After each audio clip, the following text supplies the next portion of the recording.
Good morning दगड़ियों, welcome to my new blog. एक नई सुबह की नई शुरुआत करते हैं नए ब्लॉग के साथ। तो दगड़ियों एल छुमी पहाड़ी पैराडाइज में और हमारा कारबार शुरू हगो। आज हमारा नाश्ता ला तैयार हगो और आज हम बनाएंगे दोस्तों राजमा।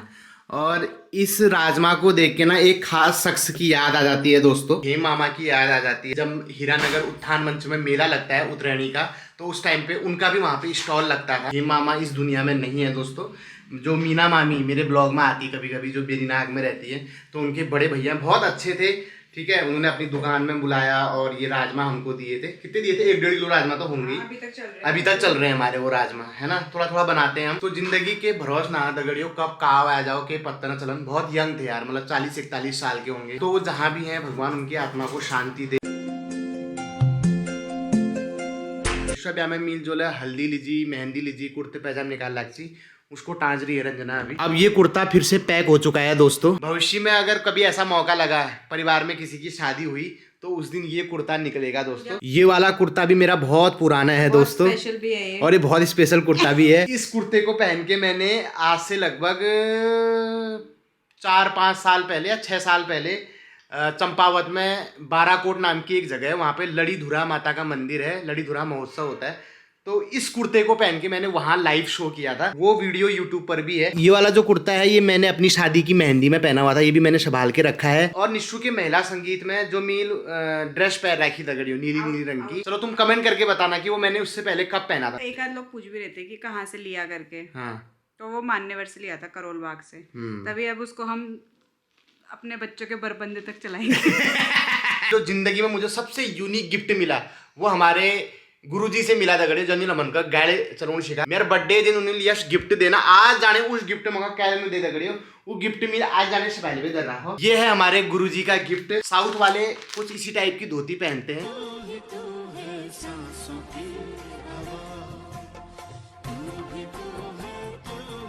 तो दोस्तों ये 4 ट्रेज का कैबिनेट बन चुका है और अब इसमें आप सामान रख सकते हो। बड़ी गजब की चीज मंगाई यार तुमने। किचन में जो आलतू फालतू सामान मेरा फैला रहता है ना डेस्क पे, उसके लिए।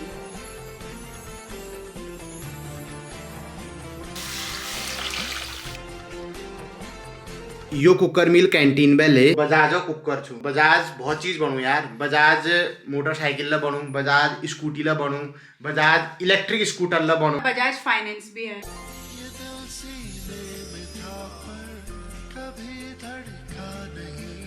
चार्ट ऑफ अकाउंट्स होता क्या है? मतलब बेसिकली नाम से बताओ, क्या लगता है तुम्हें चार्ट ऑफ अकाउंट्स क्या होता है? क्योंकि अकाउंट्स या तो बैलेंस शीट अकाउंट होगा कोई भी, या फिर प्रॉफिट एंड लॉस अकाउंट होगा कोई भी। इसके अलावा तीसरा अकाउंट तो होता नहीं है। या तो वो प्रॉफिट एंड लॉस में जाएगा, या बैलेंस शीट में जाएगा, या फिर एक कॉन्ट्रा अकाउंट भी होता है जो कहीं नहीं जाता, जो हमेशा जीरो होना चाहिए। तो दोस्तों सिद्धार्थी संवत्सर वर्ष के पहले काफल खाने जा रहा हूँ, ये आप देख सकते हैं। और ये काफल हमें हल्द्वानी में नसीब हुए हैं हमारे प्रेमा दी के सौजन्य से। खट्टे मीठे काफल, हमारे पहाड़ों का रस, हमारे पहाड़ों का फल। ये हिमालयी क्षेत्रों में ही होता है दोस्तों। आप इसको अपने बगीचे में या फिर दिल्ली मुंबई में नहीं उगा सकते हैं। बहुत से लोग यार गुठा ठूक नहीं रगड़े, मैं तो नेल लेता हूँ। सुबह निकल ही जाते हैं। अगर तुम्हें कब्जी की दिक्कत है, पेट सूखा रहता है तुम्हारा, तब तुम काफल के गुठली मत निकलना दगड़ियो, वरना सुबह पता है कैसा आता है। जैसे वो आइसक्रीम में वो नहीं रखे रहते बटर स्कॉच में, ऐसे ऐसे टुपुक टुपुक करके, चिरौंजी बोलते हैं उसको, क्या बहु ऐसी लपट के आता है।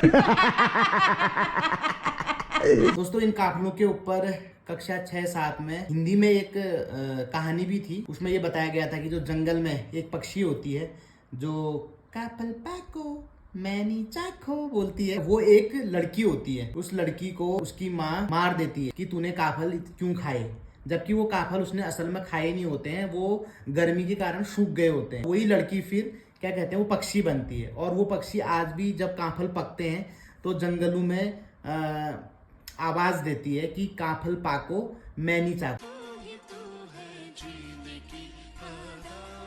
तो दगड़ियों एल हम एरिया एक कैफे में, और यो कैफे नाम छू ला कासा। तो ये बड़ा अजीब सा नाम है, इंडियन नेम तो नहीं है दोस्तों। तो हमारे एक भाई साहब हैं यहाँ पे, उनसे पूछते हैं जरा। ले लूँ आपको थोड़ा सा ब्लॉग में ले लूँ? हाँ, मेरा नाम संजय सिंह नेगी है। ये हमारे नेगी जी हैं और नरेंद्र सिंह नेगी जी के बिरादर भी हैं। ये घर कहाँ हुआ आपका? रानी खेत के हैं हमारे नेगी जी। तो नेगी जी जरा बताइए ये ला कासा का मतलब क्या हुआ? ला ला कासा ये स्पेनिश वर्ड है, इसका नाम है अपना घर ला कासा में। तो ये बतौड़ी कि यो एक स्पेनिश वर्ड है, स्पेन देश का ये शब्द है ला कासा, जिसका मतलब होता है अपना घर। तो अपने घर में आए हैं तो पैसे तो नहीं देने पड़ेंगे।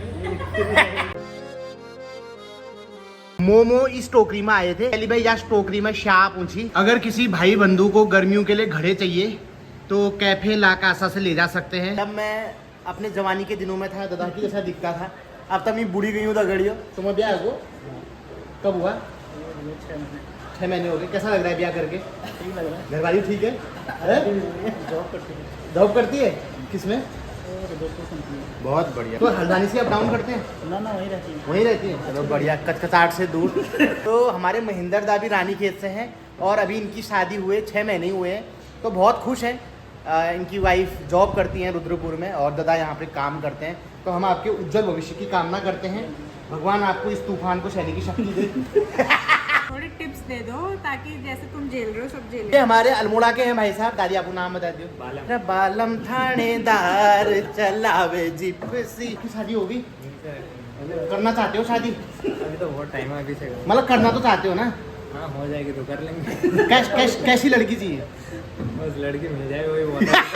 बिल्कुल सही बोला भाई, बस लड़की चाहिए और जिंदा चाहिए, बस हो गया। और कोई डिमांड नहीं है उत्तराखंड के लड़कों का। दोस्तों मैं आपको बताता हूँ, यही हाल है कि लड़कों की कोई डिमांड नहीं है, सिर्फ एक लड़की चाहिए और जिंदा हालत में होनी चाहिए, बस डिमांड है लड़कियों की। सरकारी नौकरी चाहिए, फौजी चाहिए, हल्द्वानी में मकान चाहिए, और हम लौड मोडों को सिर्फ लड़की चाहिए, है ना। तो हमारे बालमदा कितने स्मार्ट हैं, इनकी दांत पार्टी देखो दोस्तों। आप देखो जब ये हंसते हैं तो ऐसा लगता है कि हल्द्वानी में सूर्योदय हो रहा है ना। और तो दादा के लिए भी एक अच्छी लड़की ढूंढनी है, बहुत सीधे साधे हैं, ठीक है, और पीना खाना भी नहीं करते ना तो छूटी नहीं है। रात के 10 बज रहे हैं और 10 बजे का ये दृश्य मैं आपको दिखा रहा हूँ। हल्द्वानी के आसपास के जंगल धू धू करके जल रहे हैं दोस्तों, ये देखिए। तो दगड़ियों, वनों को आग से बचाने के लिए सचिवालय स्तर पर हाई लेवल मीटिंग होती हैं, मुख्यमंत्री की अध्यक्षता में भी मीटिंग होती हैं। उस मीटिंग में लिए गए जो भी डिसीजन हैं वो एसी वाले कमरों में ही रह जाते हैं, वहाँ से बाहर नहीं निकल पाते हैं। ये आप देख सकते हैं मेरे ठीक सामने जंगलों में आग लगी हुई है। अभी अप्रैल का महीना चल रहा है दोस्तों, और अभी से हल्द्वानी में इतनी गर्मी है। ऊपर से जो रोड के किनारे बड़े बड़े पेड़ थे वो भी चौड़ीकरण के नाम पे समाप्त कर दिए गए हैं, और ऊपर से ये जंगलों में जो पेड़ पौधे बचे हैं उनको भी ऐसे जलाया जा रहा है। इसका जिम्मेदार कौन है दोस्तों? जो वन कर्मी हैं, जो आग बुझाने वाले हैं, उनके पास भी प्रॉपर ड्रेस नहीं है। पिछली बार आपने देखा होगा बिनसर साइड को कितनी बड़ी घटना हुई थी, कई फॉरेस्ट कर्मी उसमें झुलस गए थे, एक आध की डेथ भी हो गई थी दोस्त। कोई गौ गुस्सा नहीं है इन जंगलों का, सबको अपनी राजनीतिक रोटियां सेकनी है, सबको अपनी नौकरी बचानी है। कुछ कह नहीं सकते हो भैया, कहने वाला सबसे बड़ा बेवकूफ़ होता है, लेकिन फिर भी रहा नहीं जाता। और सोशल मीडिया पे इतने बड़े तीतर बनते हैं दोस्तों, हम ये बचाने आए हैं, हम वो बचाएंगे, हम संस्कृति बचाएंगे, हम धर्म बचाएंगे। जंगलों को बचाने की बात कोई नहीं कर रहा। अरे जंगल को बचा लो, जंगल बचेंगे तो संस्कृति भी बच जाएगी, धर्म भी बच जाएगा, सब कुछ बच जाएगा। जंगल ही नहीं रहेंगे तो इंसान नहीं रहेगा, इंसानों से ही तो धर्म है। बिल्कुल। तो दगड़ियों फाइनली हम घर पहुंच गया, शाफा लिवेर आया और कैफे ला कासा में खाना खा भी आया हैं दगड़ियों। एक हमारे पास चाउमीन निथारणी पर आल हो दगड़ियों, उसमें हम फल फूल सब्जियां धोके ऐसे रख देते हैं। तो दगड़ियों रात की 11 बजनी वालछन, अब हम लोग पढ़ जानू और तुम लोग पढ़ जाओ। बहुत जल्दी नई ब्लॉग है मुलाकात हुई, तब तो अपन ख्याल दरिया, स्वस्थ रहा, व्यस्त रहा, मस्त रहा। Thank you for watching, love you all, bye bye.